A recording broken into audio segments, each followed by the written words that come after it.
Hello students, मैं विश्वजीत रंजन, तुम सबों का वीसु सर, अपने ऑनलाइन वीडियो लेक्चर में सभी छात्रों का स्वागत करता हूं। हम लोग का जो आज का टॉपिक ऑफ डिस्कशन है यह एसबीटी मैकेनिकल 5th सेमेस्टर के जो बच्चे हैं और ऑटोमोबाइल ब्रांच के जो बच्चे 3rd सेमेस्टर में अभी पढ़ रहे हैं उनके लिए है। आज जो टॉपिक हम लोग अपने वीडियो लेक्चर में पढ़ेंगे उसका नाम है गियर बॉक्स। गियर बॉक्स क्या होता है, इसको समझने से पहले एक बार फिर से ट्रांसमिशन सिस्टम का ब्लॉक डायग्राम को तुम लोग देख लो। यहाँ इंजन होता है, इंजन में जो पावर प्रोड्यूस होता है वो क्लच के सहारे गियर बॉक्स के थ्रू प्रोपेलर शाफ्ट से होते हुए डिफरेंशियल के माध्यम से दोनों रियर एक्सल से होते हुए पीछे वाले पहिया पर पहुंचता है। और इस पावर के वजह से ये पहिया जो होता है ये रोटेट करता है और हमारा जो व्हीकल है, ये व्हीकल आपको दिख रहा होगा, हमारा जो व्हीकल है ये आगे की तरफ बढ़ता है। तो यहीं पर एक आपको एलिमेंट नजर आ रहा है गियर बॉक्स। ये गियर बॉक्स क्या है? तो गियर बॉक्स बेसिकली एक बॉक्स होता है जिसमें सेट ऑफ गियर्स का कॉम्बिनेशन अरेंज रहता है। और थ्योरी ऑफ मशीन में पिछले सेमेस्टर में आप लोग पढ़े होंगे कि ये जो सेट ऑफ गियर्स का कॉम्बिनेशन है इनको हम लोग कहते हैं गियर ट्रेन। और ये जो सेट ऑफ गियर्स का जो कॉम्बिनेशन है जिनको हम गियर ट्रेन कहते हैं वो एक बॉक्स के अंदर में इंक्लोज्ड होता है। इसी बॉक्स का नाम है गियर बॉक्स। और ये जो गियर बॉक्स है ये क्लच और प्रोपेलर शाफ्ट ऑफ व्हीकल के बीच में लगा होता है। अब इसके बाद आज के वीडियो लेक्चर में मैं आपको बताऊंगा कि ये जो गियर बॉक्स है, ये जो बॉक्स है जिसके अंदर में सेट ऑफ गियर्स का अरेंजमेंट यानी कि गियर के ट्रेन का अरेंजमेंट है, उसका पर्पस क्या है, यही हमारे आज के वीडियो लेक्चर का टॉपिक ऑफ डिस्कशन है। और गियर बॉक्स जो हम लोग अपने ऑटोमोबाइल व्हीकल में यूज करते हैं वो कितने तरीके का होता है। तो चलिए स्टूडेंट्स, सबसे पहले इसके थ्योरेटिकल डिस्क्रिप्शन को आप पढ़ लीजिए। It is basically a box, ये एक बॉक्स है having set of combination of gear arrangement. इस बॉक्स में क्या है, तो सेट ऑफ गियर्स का अरेंजमेंट है नोन एज गियर ट्रेन। और ये जो सेट ऑफ गियर्स का जो कॉम्बिनेशन है, इनका जो अरेंजमेंट है, इसी अरेंजमेंट को आप लोग क्या कहते हैं, गियर ट्रेन कहते हैं। It is placed between clutch and propeller shaft. ये किनके बीच में रहता है, तो बोलिएगा क्लच और प्रोपेलर शाफ्ट के बीच में गियर बॉक्स रहता है। इसका पर्पस क्या है, मेन तो यही बात है, गियर बॉक्स का नीड क्या है। तो यहां देखिए लिखे हैं, its purpose is to vary the torque transmitted from clutch to propeller shaft। इसका मेन काम होता है क्लच से जो टॉर्क ट्रांसमिट कर रहा है, किसके ऊपर में, क्लच अपना पावर को, क्लच अपने टॉर्क को किसको ट्रांसफर करता है, प्रोपेलर शाफ्ट को करता है, ताकि यही पावर, यही टॉर्क डिफरेंशियल से होते हुए पीछे वाले पहिया पर पहुंचे। तो क्लच जो टॉर्क ट्रांसफर कर रहा है इस प्रोपेलर शाफ्ट के ऊपर में, उसी टॉर्क को वेरी करने का काम ये गियर बॉक्स करता है। और टॉर्क को कैसे वेरी करेगा, तो यहां पर लिखा है by varying the RPM as required. RPM को वेरी करके टॉर्क को वेरी किया जाएगा। और आरपीएम को कैसे वेरी करते हैं, पढ़े होंगे थ्योरी ऑफ मशीन में, गियर्स की मदद से आरपीएम को वेरी किया जाता है। मतलब कहने का यह है कि गियर बॉक्स का पर्पस क्या है, गियर बॉक्स का पर्पस है कि क्लच के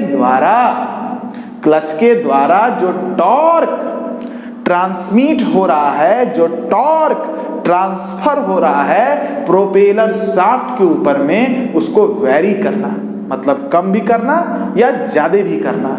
और ये टॉर्क को कम या ज्यादा आप कैसे कीजिएगा, तो आरपीएम को वेरी करके टॉर्क अपने आप वेरी किया जा सकता है। इसका मतलब है कि टॉर्क और आरपीएम का यहाँ पर कुछ रिलेशन आपको पहले पढ़ना पड़ेगा। तो आप तो जानते होंगे, ये पढ़े भी होंगे, power is equal to 2 pi N T by 60। अच्छा, इसका मतलब ये हो गया 60 into P by 2 pi is equal to N T. अगर इंजन जो पावर प्रोड्यूस कर रहा है वो कांस्टेंट है तो ये पूरा टर्म क्या हो गया है, कांस्टेंट। मतलब product of RPM and torque is equal to constant. इसका मतलब ये हो गया कि torque is inversely proportional to RPM. मतलब ये है कि यदि शाफ्ट के आरपीएम को आप कम कर दीजिएगा तो शाफ्ट पर जो टॉर्क होगा वो बढ़ जाएगा, या शाफ्ट के आरपीएम को आप ज्यादा कर दीजिएगा तो उस शाफ्ट पर जो टॉर्क है वो कम हो जाएगा। मतलब कहने का ये है कि किसी भी शाफ्ट के ऊपर में यदि आपको टॉर्क ज्यादा करना है तो उस शाफ्ट पर आरपीएम को कम कर दो, और या किसी शाफ्ट पर यदि तुमको टॉर्क कम करना है तो उस शाफ्ट पर आरपीएम क्या करो, ज्यादा कर दो। आरपीएम कम टॉर्क ज्यादा, आरपीएम ज्यादा टॉर्क कम, है ना। चलो अब देखो, तो मेरा प्रश्न ये है कि हमको टॉर्क को वेरी करने का ही जरूरत क्यों पड़ा। देखो, जब हम लोग का जो गाड़ी है रेस्ट पर रहता है, सपोज करो गाड़ी खड़ी है और हम अपने परिवार के साथ अंदर बैठेंगे अभी, तो हम लोग सब गेट खोलेंगे और इस गाड़ी में बैठ जाएंगे। अब गाड़ी को मैंने स्टार्ट किया, तो जब गाड़ी को हम स्टार्ट करेंगे तो गाड़ी जब आगे बढ़ेगा तो उस समय जानते हो क्या होगा, इस व्हीकल को, इस कार को अपना वेट को ओवर कम करके आगे बढ़ना पड़ेगा। इस कार में जो पैसेंजर बैठा, हम और मेरा परिवार, इस कार को उनका भी वेट ओवर कम करके बाहर आगे बढ़ना पड़ेगा। और साथ में यदि सामान उमान भी लाद दिए हैं तो इस कार को मेरे लगेज के वेट को भी ओवर कम करके आगे बढ़ना पड़ेगा।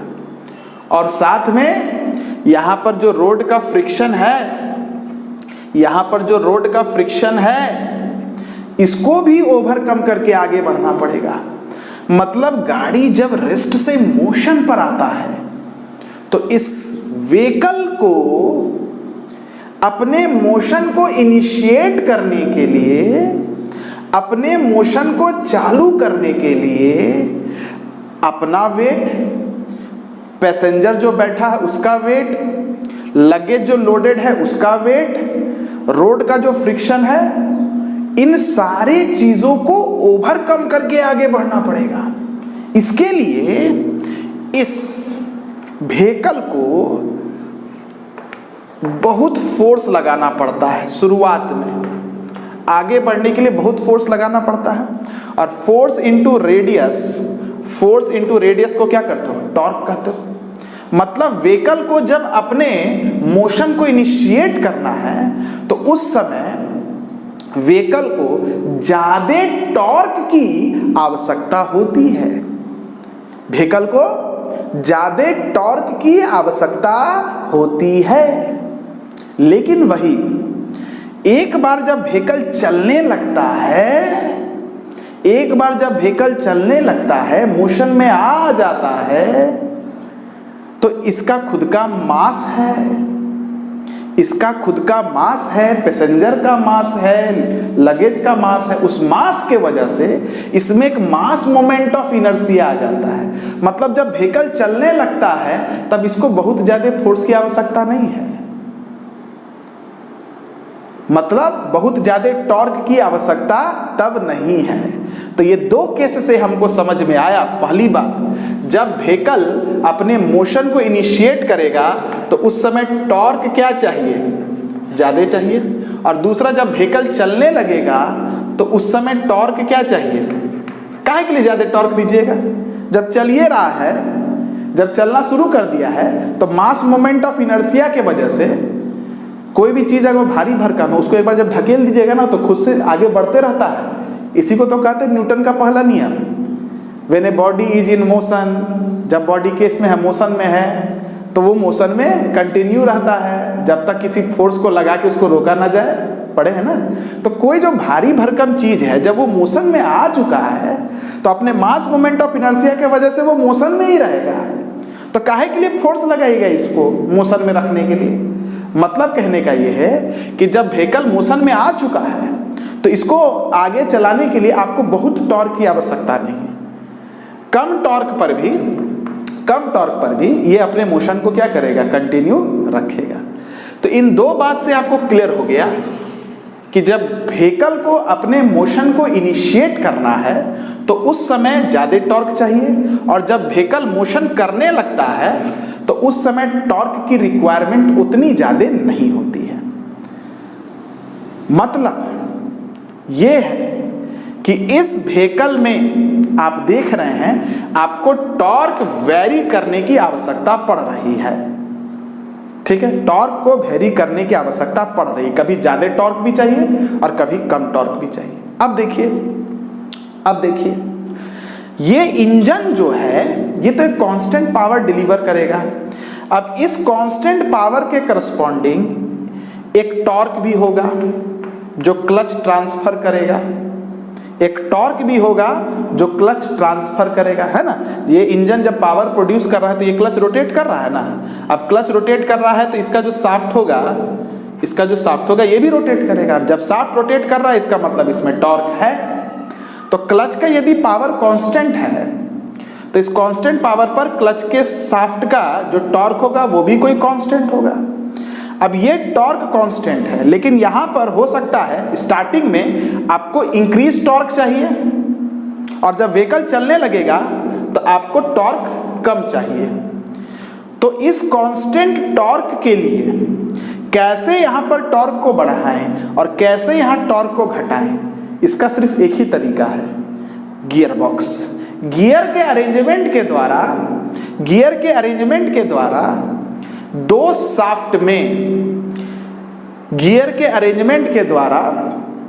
शाफ्ट में आप आरपीएम को वैरी करके टॉर्क को वैरी कर सकते हैं। कैसे? पढ़े होंगे N1 T1 is equal to N2 T2। N input मान लीजिए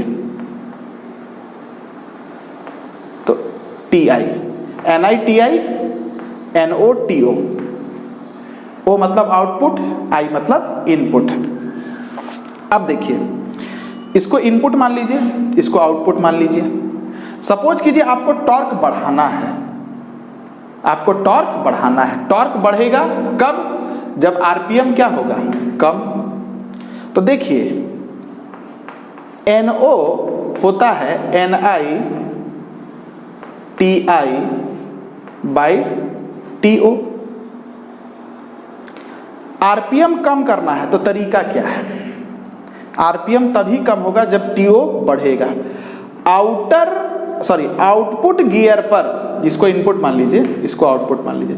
आउटपुट गियर पर अगर टिथ की संख्या ज्यादा हो जाएगी, आउटपुट गियर की साइज जब बड़ी हो जाएगी तो उस पर टिथ की संख्या भी क्या होगी? ज्यादा हो जाएगी। और जब टिथ की संख्या ज्यादा होगी आउटपुट शाफ्ट वाले गियर पर, तो आउटपुट का आरपीएम क्या होगा? ऑटोमेटिक कम हो जाएगा। मतलब अगर यहाँ पर कोई इनपुट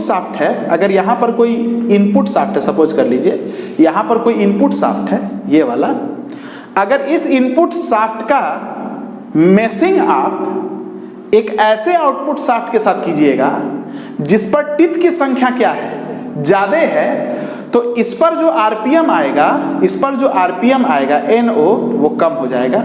और आरपीएम कम हो जाएगा इसका मतलब क्या है? इस पर जो टॉर्क होगा TO वो बढ़ जाएगा।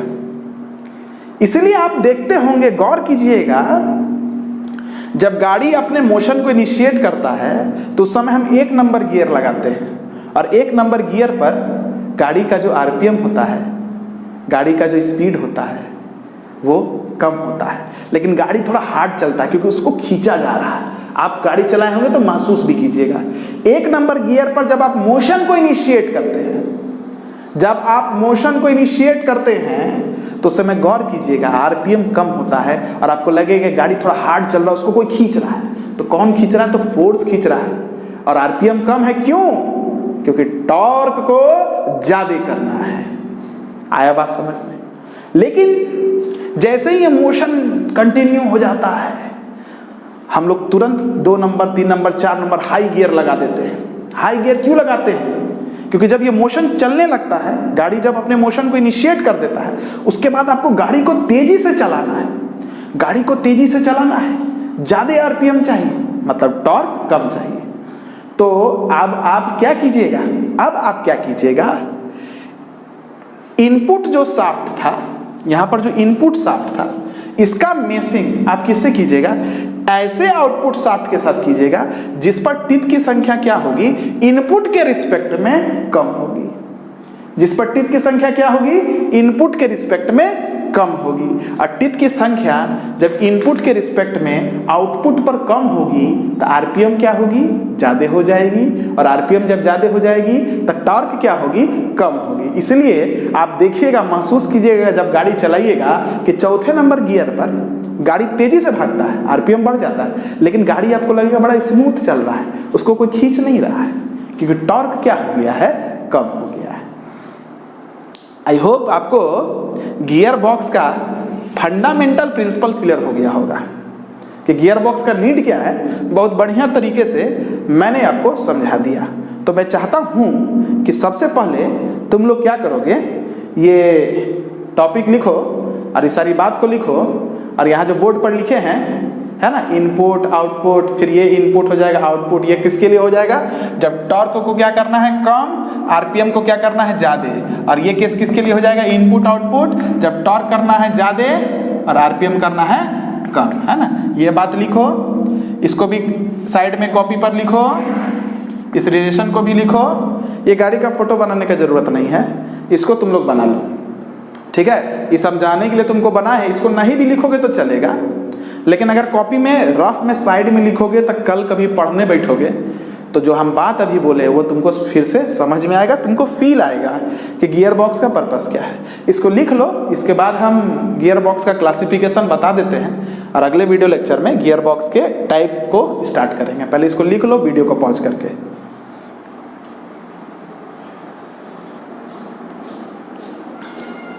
चलो अब देखो, क्लासिफिकेशन ऑफ गियर बॉक्स में there are 4 basic type of gear box. 4 basic तरह के गियर बॉक्स होते हैं। स्लाइडिंग मेश गियर बॉक्स, इनके बारे में डिटेल में हम लोग अगले वीडियो लेक्चर में पढ़ेंगे। अभी सुन लो खाली, स्लाइडिंग मेश गियर बॉक्स में क्या होता है। मान लो ये गियर है, ये गियर है, दोनों का आपको मेशिंग करना है, दोनों को आपको इंगेज कंडीशन में बनाना है। तो एक गियर को दूसरे गियर के ऊपर में स्लाइड करके हम लोग मैश करते हैं। हालांकि जब स्लाइडिंग करते हैं तो उस समय इस दोनों टिथ के ऊपर में, गियर के टिथ के ऊपर में एक फोर्स लगता है जिससे टिथ टूट सकता है। तो इस प्रॉब्लम से बचने के लिए हम लोग एक कांस्टेंट मेश गियर बॉक्स के कंसेप्ट को लाए। कांस्टेंट मेश गियर बॉक्स में तुम लोग देखोगे सब गियर्स जो होता है वो पहले ही से मेशिंग में रहता है। इसके बाद एक सिंक्रो मेश गियर बॉक्स होता है। सिंक्रो मेश गियर बॉक्स में क्या होता है, दोनों गियर्स का मेशिंग के पहले स्पीड को सेम कर देना है। इस घटना को बोलते हैं सिंक्रोनाइजेशन इन स्पीड। जब दोनों गियर का स्पीड सेम हो जाता है तो इसके रिस्पेक्ट में ये क्या हो जाएगा, हम भी दौड़ रहे हैं मेरे साथ, तुम भी दौड़ रहे हो सेम स्पीड से, तो हमको लगेगा ना तुम मेरे रिस्पेक्ट में क्या हो, रेस्ट में हो। अगर हम दौड़ रहे धीरे और तुम दौड़ रहे हो तेज, तो मेरे लिए हमको क्या लगेगा, तुम बहुत हमसे तेज हो। तो जब दोनों गियर्स का मेशिंग के पहले सिंक्रोनाइजेशन इन स्पीड हो जाता है, मतलब इस गियर के रिस्पेक्ट में ये रेस्ट में और इस गियर के रिस्पेक्ट में ये रेस्ट में, उसके बाद जब मेशिंग करते हैं तो ये जो दांत पर जो फोर्स लगता है ये काफ़ी मिनिमाइज हो जाता है। तो इस तरह के गियर बॉक्स को हम लोग कहते हैं सिंक्रो मेश गियर बॉक्स। एक चौथा होता है इपीसाइक्लिक गियर बॉक्स, जिसमें हम लोग सन प्लानिटरी गियर का मदद लेंगे, सन प्लानिटरी गियर का मदद लेंगे और इपीसाइक्लिक गियर ट्रेन का यूज करेंगे।